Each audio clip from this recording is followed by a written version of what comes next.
Good morning everyone. I am Dr.B.Manaswini. I am working as a professor in the Department of Computer Science and Engineering. Today I am here to discuss about compiler design. So basically, what is a compiler? Why do we require a compiler? So generally we all know about that a machine understands only a low level language. So whenever we give a high level language as an input, how this machine is going to understand this high level language? Compiler is responsible for converting a source program, which is nothing but a high level language, to low level language. So generally, low level language is a machine understandable language which will be in the form of either zeros or ones. So how this compiler is going to convert a source program or high level language to a low level language?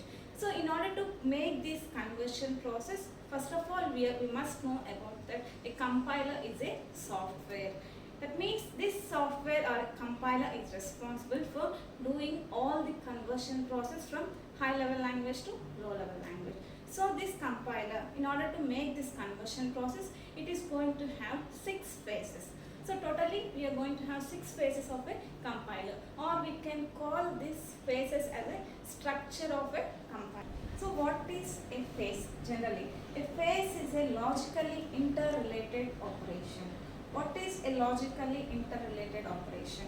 Whenever we give one type of format as an input, or whenever we give a source program as an input in one representation, and the output will be in the form of another representation, which we are going to call it as a phase. It means whenever we provide one type of input representation, we are going to get another type of output representation. So likewise, here we are having total of 6 phases.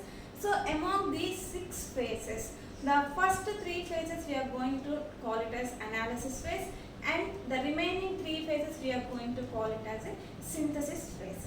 In analysis phase, completely everything is language dependent. Here everything is not going to depend on the machine. That means we can simply say it as a analysis phase is machine independent but language dependent.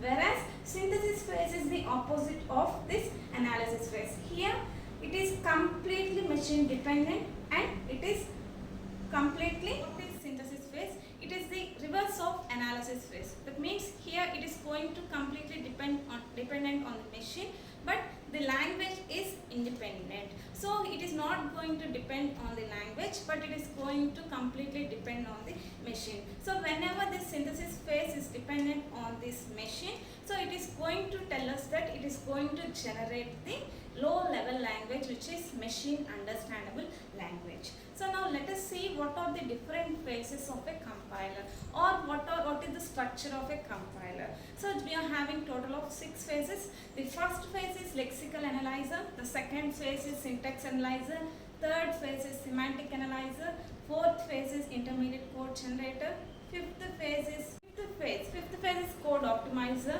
and the last one is target code generator. These are the 6 phases of compiler.